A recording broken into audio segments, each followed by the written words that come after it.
Hello, amateurs. Welcome to another episode of the Amateur Rugby Podcast, here to help soothe your Sunday morning hangover with some wonderful rugby chat about the grassroots of the game. I'm your host, Tim, and I've got another fantastic guest for you today. And you might remember him because he's appeared on the podcast before, back in episode 105. He's been a player, he's been a coach, and now he's moved upstairs into a new role. Please welcome Mr. Karl Cross. Karl, how you doing? Yeah, good. Thank you. Yeah, all good. Good Excited. man. Good stuff. Now, last time we spoke, you were sort of on the brink of giving up coaching side of things. How did that little process go for you? Yeah, I did step away for a couple of years. I've stepped away, and I've kept my hand in with one group, which is the sort of the Bucks County under-18s girls. So I've been helping there. It's a really great group of coaches, and it enables you to kind of, if you're not feeling it, someone can slide up and take control. And it's just been, and it's a joy to coach. You see some really talented girls, and it's just been something I've really, really enjoyed doing. So that's one of the key points I stuck with, really. Yeah, that's But as for funny the because rest of it, sorry, go on. yeah, yeah, as we were talking last time, I could tell that felt like you were stepping away, but you really wanted to be carrying on somehow. Yeah, and you stand there and you look and you're like, you're always looking. I think if you've been coaching for any time, you're always looking, going, I think I could help there. I think I could help there. But sometimes you have to go, actually, do you know what? Maybe I do need to step away a bit. Do the bits you enjoy, but don't get too involved in all the other stuff. Yeah, absolutely. Okay, well, let's talk about the new role and stuff like that back at Chesham, which is sort of your club. What's the role you've taken on, and what have you found so far? Well, I've taken on the chairman role. So obviously, this was appointed by the committee at the moment. There's an election process that takes place in May to confirm all of that. But the club has been going for about 45 years, and quite young in terms of many rugby clubs. And there's always a need for volunteers. And I was looking around and I said, look, my friend was the chair. She stepped down about a year ago. So there was a vacant position. I said, look, if you need some help, I'm willing to put my name in the hat. And then realised that no one else's name was in the hat. So it was plucked from it, and here we are. And it's been a real eye opener. Okay, first thing though, like how has the club kind of functioned without a chairman for the last year? I think it's function because there was good people in place all around. Uh, it's just been able to get keep going, keep its head above water. Obviously, the challenges of grassroots sport and rugby, particularly, has just got bigger and bigger. And the volunteers involved have just kept working really hard, but just functioning. And I think what we're looking at now is where we're going to be in 5 years. That's a big important thing, and that's kind of hopefully what I can help with. Right. Okay. So just give us an idea of Cheshire Rugby Club. How big is it? How many members? How many teams are you putting out? All that kind of stuff, so that people who are listening can get sort of an idea of what we're talking about here. Well, we're in terms of scale probably on the really probably very small side. We put out one senior side at the moment. The ambition is obviously for that to change. We put out a senior women's team as well. And that's probably one of our big successes as a club. They've been going for 35 years, which, as you can imagine, is quite an achievement in terms of the women's game.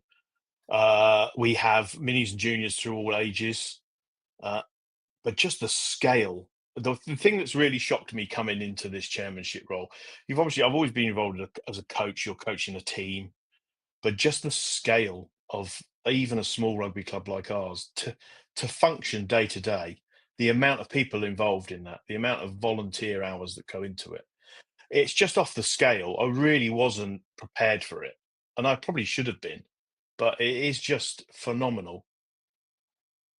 So what are going to be the first things you look at then, Carl? What things do you want to try and take on and improve? I, you know, uh, it's quite funny. I sat on the train. I was in France last week with work. I got a promotion in January at work, and I was on the train, but I'd met while I was out there. I met a friend of mine who I worked with in Tesco's years ago. She worked on the checkouts, and I worked on the fish counter. And I was this directionless kid who had no education. I was a fishmonger in a supermarket. I didn't know where I was going. I'd never met rugby. I'd never encountered rugby at that point. But I was on the train back from this, and I was suddenly caught with that imposter syndrome.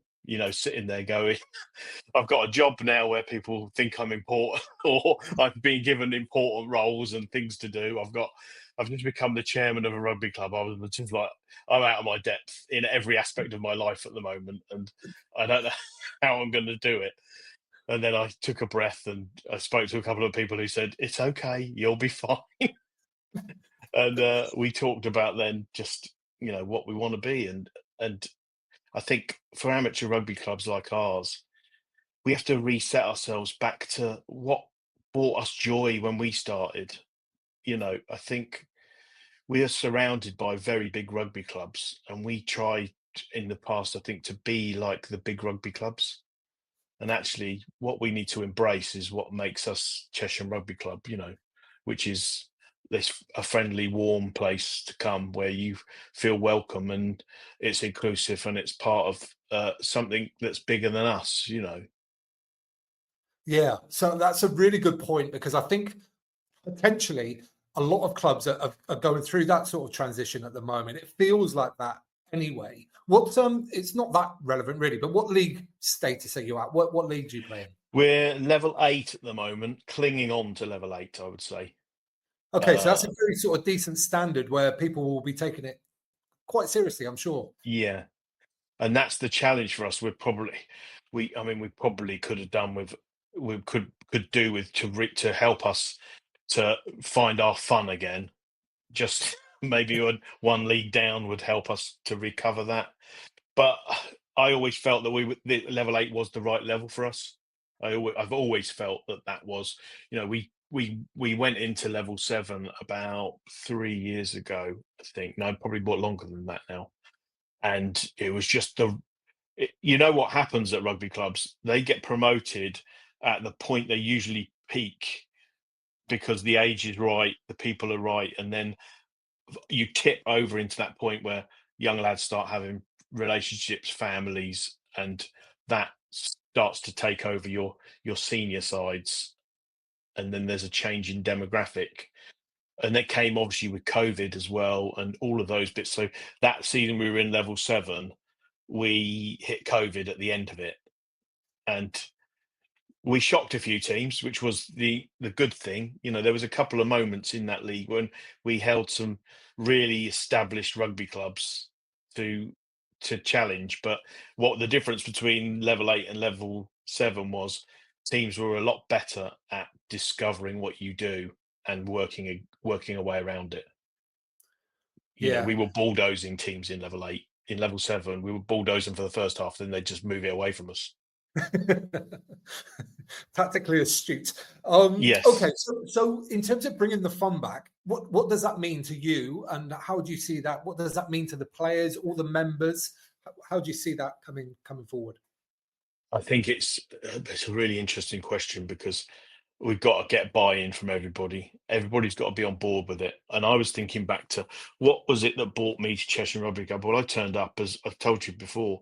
I'd never played rugby before. I arrived at 28 years of age, and what brought me into it was I was welcomed in a way that I'm cracking there just thinking about it. I found a place that welcomed me for everything that I was, and faults and all. You were welcomed with open arms, and it became a family for me, and it gave me a sense of purpose and enjoyment and fun and friendship. And I think rugby has got serious, and in some ways we've lost our direction as rugby in general all over the place, I think. And I want people to have that same feeling that I had when I walked through the door and didn't know anyone. And it was like, come on, get involved. You're going to play tight head prop, stick your head in there and push. Good luck. And good luck, yeah. But we talk about it. People talk about you're a business, but we're not a business. We're a volunteer-run organisation, and with that means that it's hard to keep everybody happy. It's hard to keep on top of everything because the scale of it is so big. And I think driving people, you really want your customer to become a member. They come into your business, they come into your rugby clubs as customers, and you don't really want that. You want them to come and become part of the rugby club and become members. And the competition in grassroots sport is so huge that the quicker they can become a member and the quicker you can retain them, the better it is. Yeah, absolutely. So the reason why I balked earlier about asking you about the league status is because I think there's still too many clubs who see that as the most important thing, or like they pin their badge and the amount of sort of self-worth they have almost on their league status. Whereas I think what you're getting towards, and I think a lot of rugby clubs are feeling that way now, is that the league status really doesn't matter all that much. It's about providing a place for people to play rugby and enjoy themselves and have all the things that you just mentioned. Yeah, league status is, when I think about it for Chesham, it's never been important for us. You know, I I think it's been important for some people, and that's possibly when we've lost our direction. You know, because you can't make it like that. It's certainly not at our level with our level of funding and things like that. We can't ever think we have an aspiration to play here. Level 8 is a good place for us, but you know, you you look at what's happening in rugby. We've gone through this week with all of the RFU situation and all of that, but as everyone wants to point the blame at someone else all the time, they want to point the blame at the RFU, and I sit there and I say, do you know what? Sometimes level 7 clubs paying players has been part of the problem of where rugby is now, as much as anything the RFU have done. Yeah, have done or haven't done, which is more of the Well, accusation, I guess, isn't it? yes, yeah, and that's the challenge. And I think for me now, I got to try and find my followers. Find the people that want to come on this journey with me. And that's the same with the job I do. You're trying to find the spark in people. When I'm talking to people, I talk about you're looking for the light in someone. When you finally you click and you see that light up inside them, and they're effusive and they'll talk and they'll engage, and you're always searching for that in people now to then bring them on your journey with you.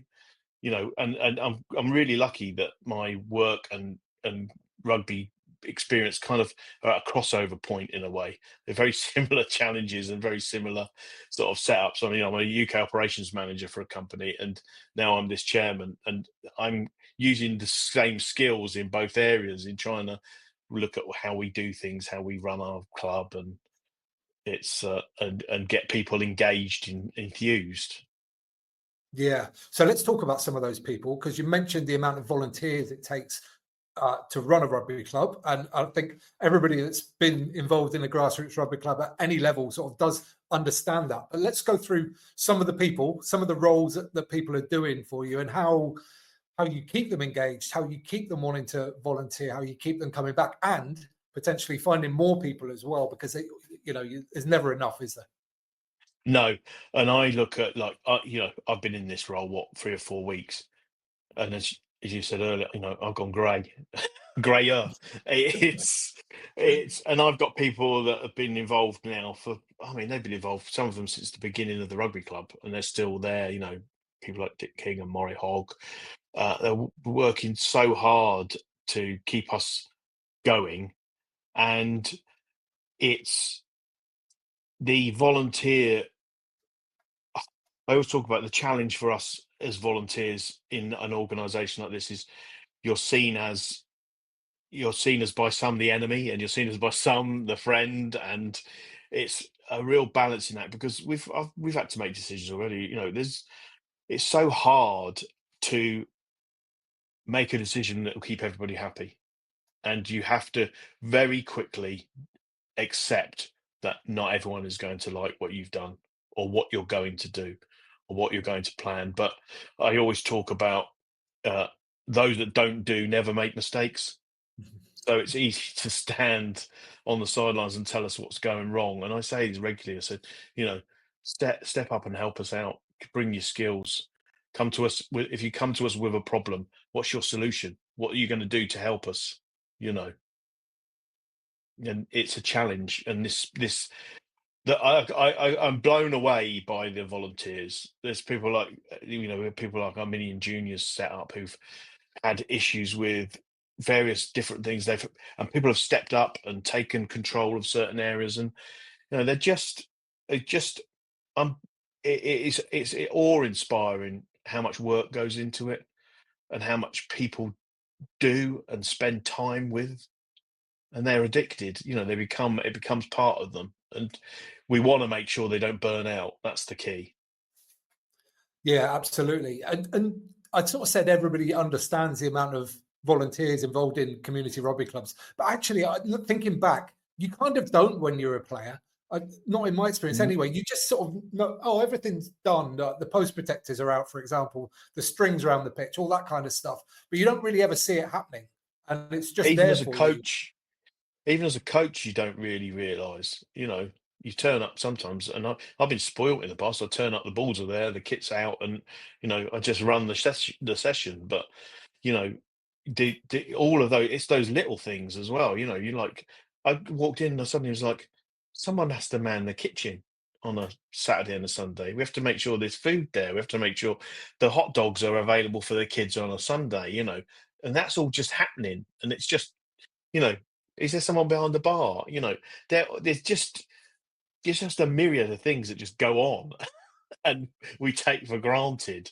And if you think about 99.9% of it being volunteer led, it's just every minute you step in, if you could take the value of the man hours in the value terms, it's probably your biggest sponsor, if you understand what I mean.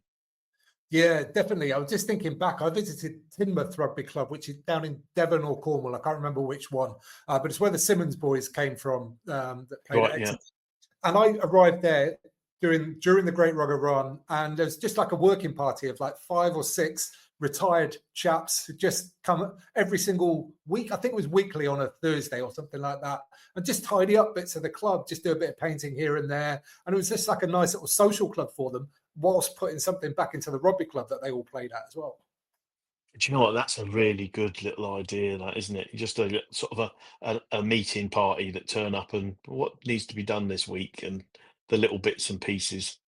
And it's that sort of thing. It's now about, like, I've been trying to say that realistically for every volunteer role we'd like someone to find a deputy, you know, so that you've got that ability to, when you need to, just be able to step away. And, like I talk about that with my coaching experience with the under 18s, there's enough coaches there that if you're having a bad day, you can coast, but and you can coast through it uh, because there's enough support.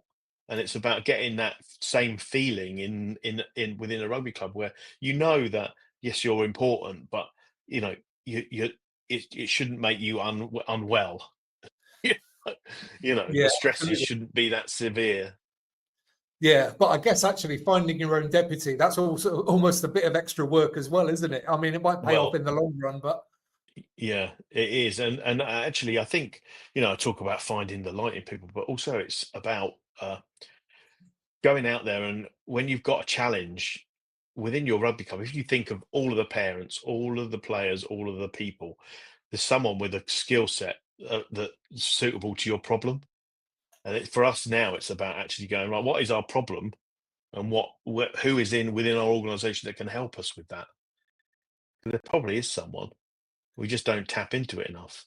I walk around there I walk around on a weekend on a Sunday, and like the minis and juniors are training, and it's just like there's hundreds of kids, and it's an incredible thing to see, and it just happens, and it just goes on, and it flows, and it's sometimes sitting down and just realizing what's going on is quite rewarding, because you go, right, okay, it's happening. I just need to now focus on what am I going to do to make these lives of these people easier, you know.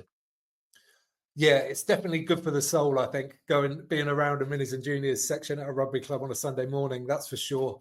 Now, with all those minis and juniors that you've got, are you hopefully going to try and get a second team out, a second men's team out as well, and women's team, I guess? Well, my aim would be that we would have a senior men's team, a senior women's team, and we'd have two social sides for each. So you'd have a social side for each, rather. And I think for where we're at now, that would be a real achievement for us. That would boost our numbers, and it would help us to to move things forward. We've got a lot of scope for. We've actually got a lot of scope for the growth for the women this year. As I said about the 35-year anniversary, it also falls in line with the World Cup this year at home. There's a bit of funding available, which we're trying to really push into the girls under 6 to under 8. There's a girls rugby charity that's involved in doing some funding, and it's about getting into schools to get girls when at the same age they get the boys, you know, so they can be in that stage earlier. And you could hopefully have them separated earlier, so you have effectively two minis and juniors sections, a boys and a girls one. I mean, that's a long term. That's a long term aim. It's way off that, but just that scale of that event is going to be so big this time. I think genuinely, it's going to be a really impressive setup. I think, and us riding on that and celebrating our 35 years. You know, we're older than all but two Premiership women's teams. You know, that's an impressive achievement. You know, for a little rugby club. You know. Yeah, it is. I want to dig into that a little bit more. Do you know the history? Like, how did the women's section get started so early?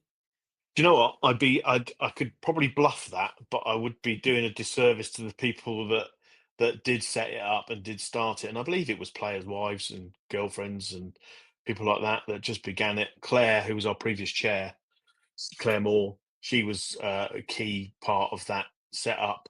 Her husband coached that team, Steve Moore. They're very good friends of mine, for like 13 years. And then we've had various people involved, and it's gone. It's like the men's teams. It's peaked and it's gone up and it's gone down.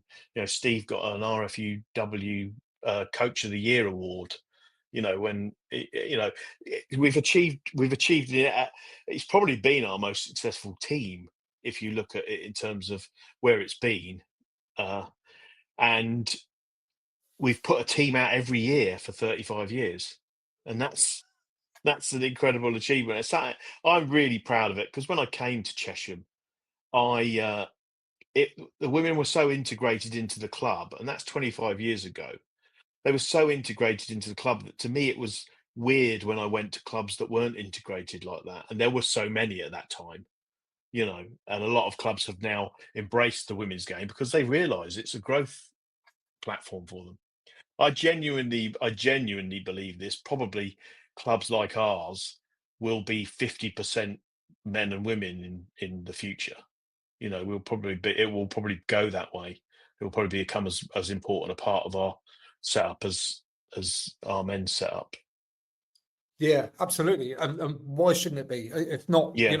overtake it even potentially. I also had Yeah, but in terms of the growth, potentially, yes.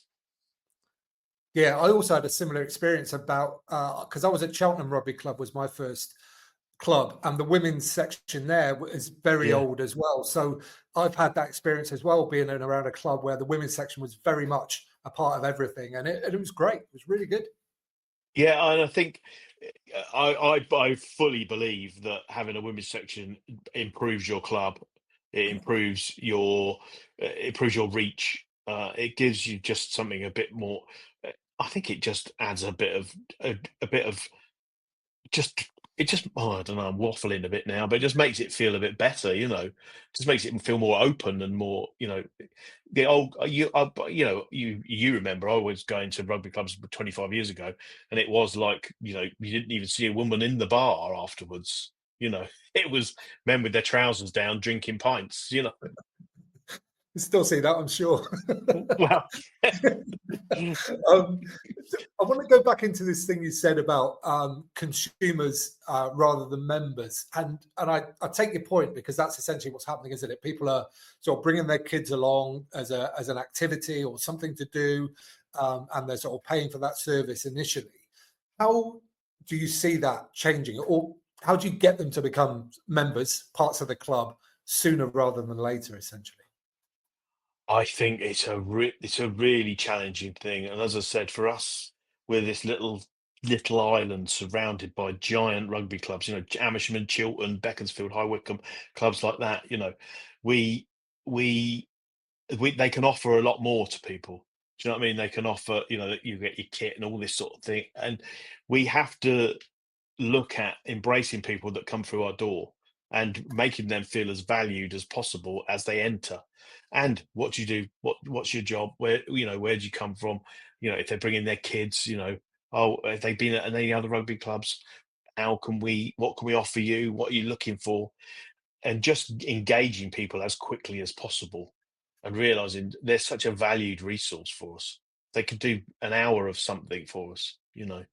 Uh, but making them aware, I think, early on as well, that we are a volunteer-led organisation, and and we will get things wrong, and we're not.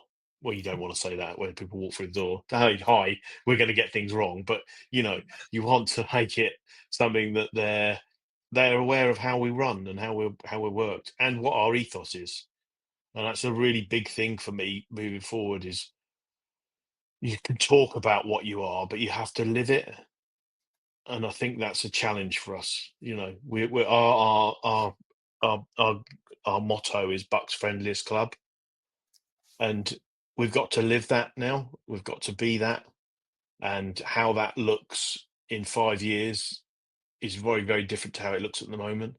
But that's all I think about when making my decisions, is how are we going to make this club Bucks friendliest club and live as that, you know. And we probably have to take a real hard look at everything we do. Yeah, give me some examples, Carl. What type of things are you? Where do you see the challenges in becoming Bucks friendliest club? I think volunteers not looking like they've just done 15 rounds with Mike Tyson. You know, everyone looks so beaten up at the moment, and they're just battling. And if we can get that support network in place, we can start to embrace that ethos of fun. You know, I was joking about, I want to do a presentation in May about what my goals are and what it looks like. It's a skeleton at the moment, but I was like doing all these charts and things, and I suddenly thought to myself, it should just be a flip chart. I flip over and it just says, "Is it fun?" You know, and every decision is based on that. You know, when we're looking at things, is this going to make our environment better and more enjoyable? And if it isn't, let's just bin it. You know, the other thing that's made rugby so much more challenging is the level of administration now. It's You'll hear that on your visits around. You know, it's a lot of we've become a data gatherer for the RFU, and sometimes, yes, that's great because you can start to target your market, but it's a lot of effort for us. Yeah, I'm sure. There's another idea that I spotted at another club, which won't stop your volunteers looking weathered, but they might feel more valued for it as a result. There was, you have like the club captain, player of the year boards around the clubhouse. This club had volunteer of the year award Yeah, up it's a there, great idea. right next to player of the year, all of that kind of stuff. And I just think any way that you can sort of really show how valued these people are, like the better. Oh, 100%. I mean, we did do it. We need to get back to it. Things like a volunteer of the month, and you get a £20 payout card that you can use behind the bar. You know, they're relatively uh, low impact, but important to people to know that they're valued. And I think, I hope moving forward, we can show people how valued they are, because it does make a difference. If you feel you're respected and valued, you can buy into a club, you can buy into what you are. I don't know how that looks in 5 years. My the other thing I said is, someone said, "What's your goal?" And it was, you have your board, you talk about your chairman's boards and all that. I said, my only aim is that I'm not the last name on the chairman's board. That's it. That at some point there's another name underneath it. And in a way, the ultimate aim is that you become a name that's forgotten. One of those ones that's never, no one ever knew at the rugby club. You were just there as part of its lifespan. Yeah. So going back to the volunteer thing, have you got any?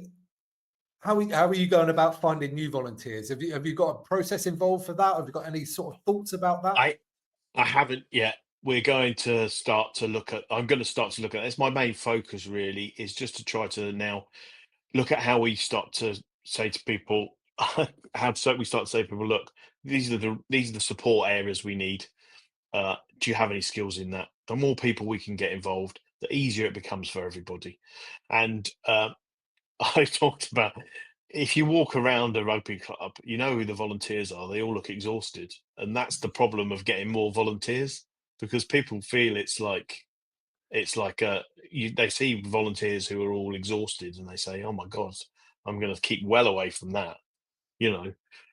And I think that's something we have to also maybe say, "Look, guys, we need to be presenting hey, this is actually quite good fun when it Yeah. is." But Yeah. I don't know. Yeah. Make it like a little tea party, like the guys down at Timoth do. Like take it in turns to bring biscuits and that kind of thing.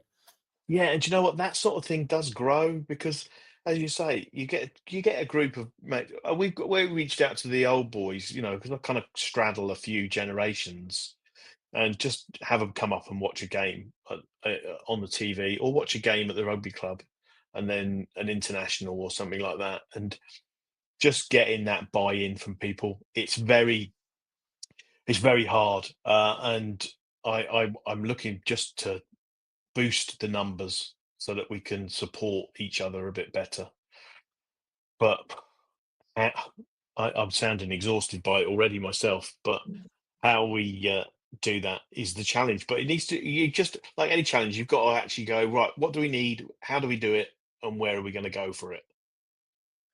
Yeah, well, one of the things that you've mentioned already about getting into the schools is something that recent guest Josh Jones a couple of weeks ago. He runs a Yes, I rugby saw that. academy called Try It Rugby, and he's had phenomenal success up there in Lancashire with just going in, running some coaching sessions in school. So if you can get in there off the back of some of this funding from the RFU around the Women's Rugby World Cup, that could be fantastic for you. Yeah, and I think I think we've just signed a contract with a club coaching coordinator, which is probably the biggest investment we've made in our rugby club. But we felt it was something that could support all of our minis and juniors. It could help show that we're taking it seriously. Do you know what I mean? We're actually saying to people, look, we've invested in this because we feel it's right for our rugby club. We want our coaches to be supported. We want our volunteers to be supported by a professional. Someone that's actually engaged to do that role. And I think that's going to make a significant difference to us because it shows people you're taking their kids and coaching seriously. And it is the most important aspect. I say that as a coach, former coach myself, the coaching experience makes a difference to what kids or what anyone feels about a rugby club. The person you're going to engage with most. Yeah, completely. I think that is a very good place to invest your money. Absolutely. Is that person's role just the minis and juniors, or does it cover the seniors as well? And it's going to cover a monitoring side for everything. Really, they're going to go up to the seniors, just seeing how we're coaching and making sure everything's okay. But it's across the minis, juniors, Colts, women. He's actually the head coach for the women's team as well. So it's Chris Dodd, his name is. So he's going to be quite key for us, I think, this year. I'm quite excited by that decision. It was done before I came on board. The build up to that. So I don't want to take any credit for that, but it was something that I think was very forward thinking from a rugby club perspective, especially for a small rugby club, because making a financial commitment of any sort is obviously, nail biting at times. Yeah, completely. Now, the other thing with volunteer coaches in minis and juniors sections is sometimes there's definitely a section of those individuals that don't really have any ambition to get better as a coach. They just come Yeah. along because it's, one of their kids is obviously in the team, and they don't necessarily want to, improve or progress or anything like that. Have you come across that at Chesham as well? Yeah, I think you're going to come across that, like you say, is the biggest hindrance sometimes is the old school mentality, which is this is how you coach and this is how you've encountered it, I've encountered it, and uh, we have to be a bit more forward thinking of what gets people engaged in training sessions.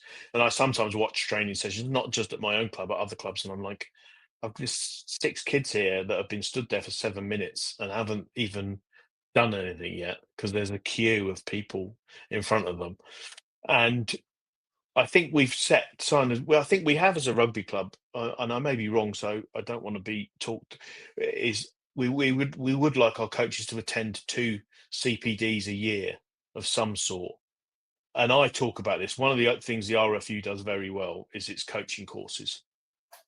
They're not all perfect by any means, but everything I've ever done through learning with the RFU has been a positive experience because I've got something from it that I've taken away and gone, "Do you know what, that was really good. That I'm going to use that."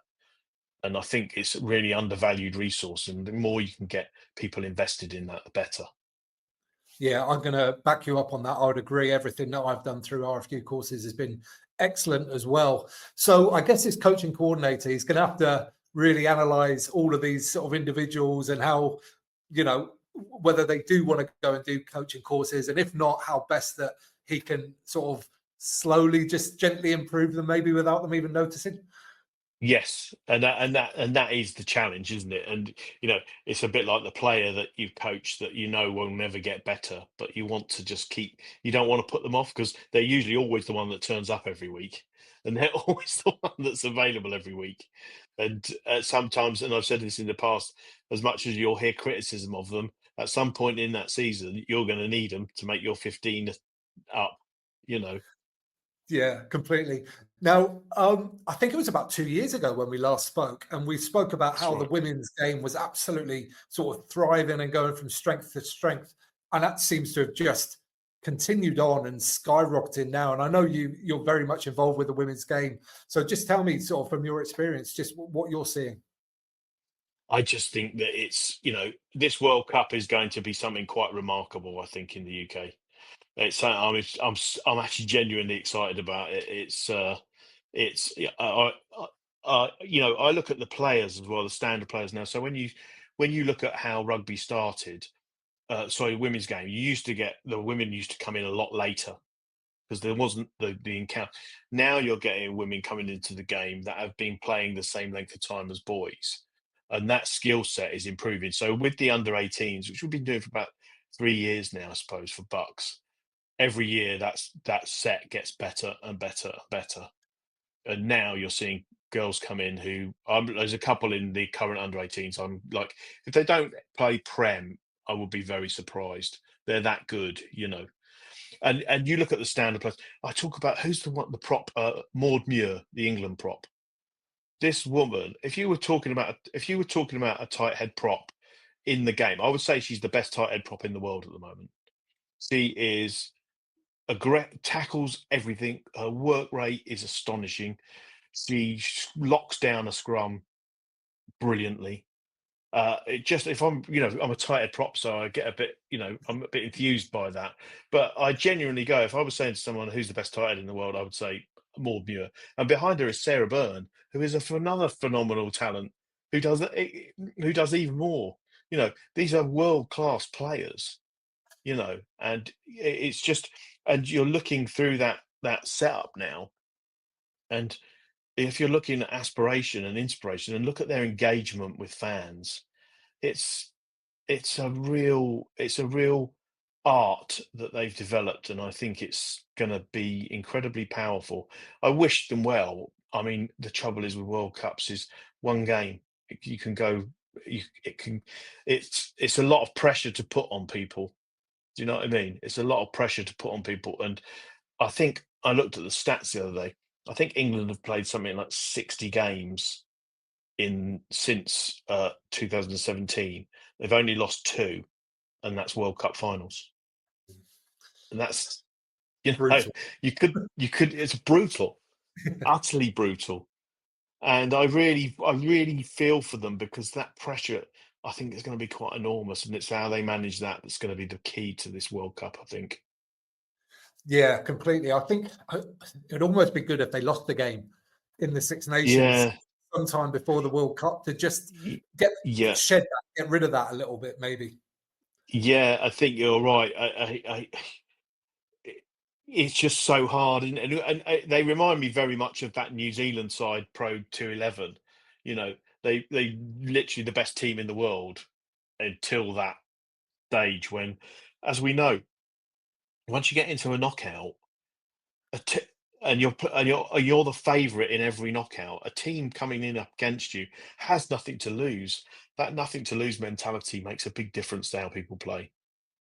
Yeah, especially when you're France against the All Blacks, that's for sure. Yeah, yeah, and they're a prime example. But I mean, you could replay that final, the last final for the women, and they'd win that 10 times out of, they'd win that 10 times out of nine.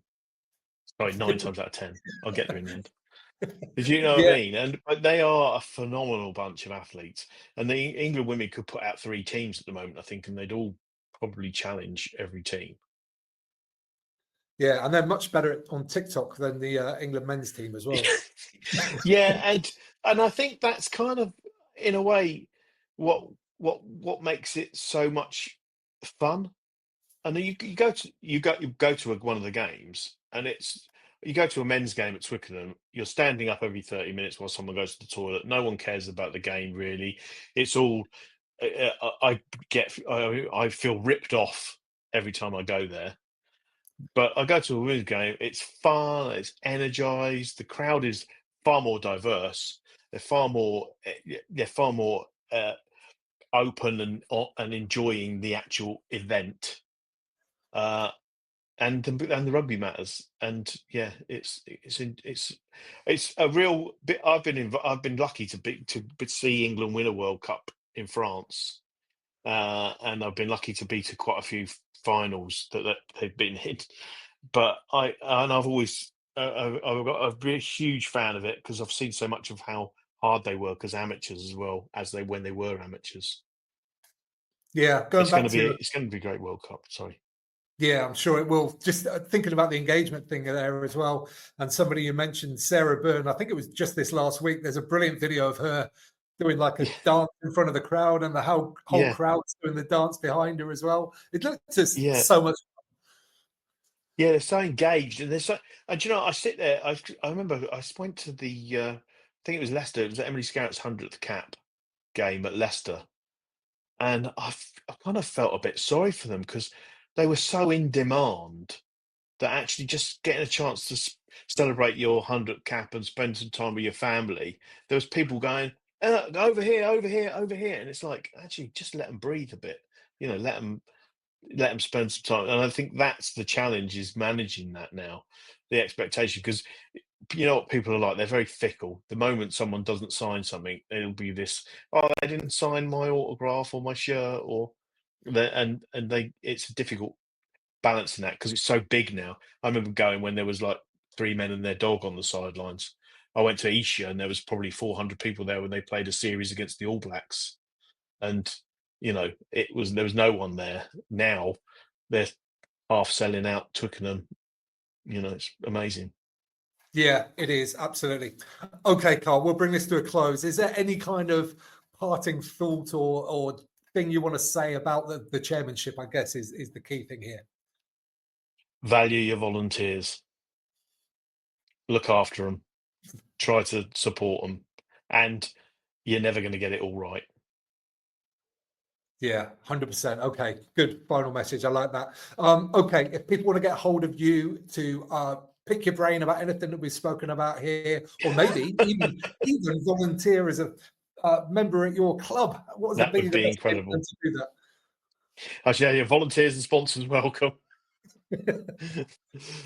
Yeah, so oh, it's a good point. I didn't actually think about my contact details. So it's on Instagram. I think it's, what am I on Instagram? Chesham Rugby Club on Yeah. Instagram is the best place to go. Okay. We'll get the information through there, And and he's Facebook as well. still top of the props on it on Twitter. I've left Twitter, I'm afraid. Fair enough. Okay, we'll leave that there. Okay, brilliant, Yeah. Carl. People listening at home, we will link everything that we've just mentioned there in the show notes below, which you can find in one place, and that's at amateurrugbypodcast.com. Carl, thanks so much for turning up today and sharing Thank your you very much. experience. It's very valuable. Thank you so much. Yes, thank you. Cheers. Okay, there he goes.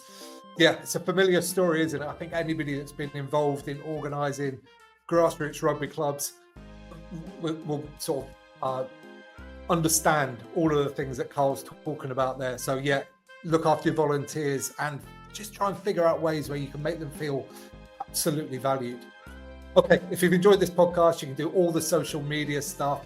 But what I'd really like is if you mention it to someone in person the next time you're down your local rugby club. And until then, get out and play.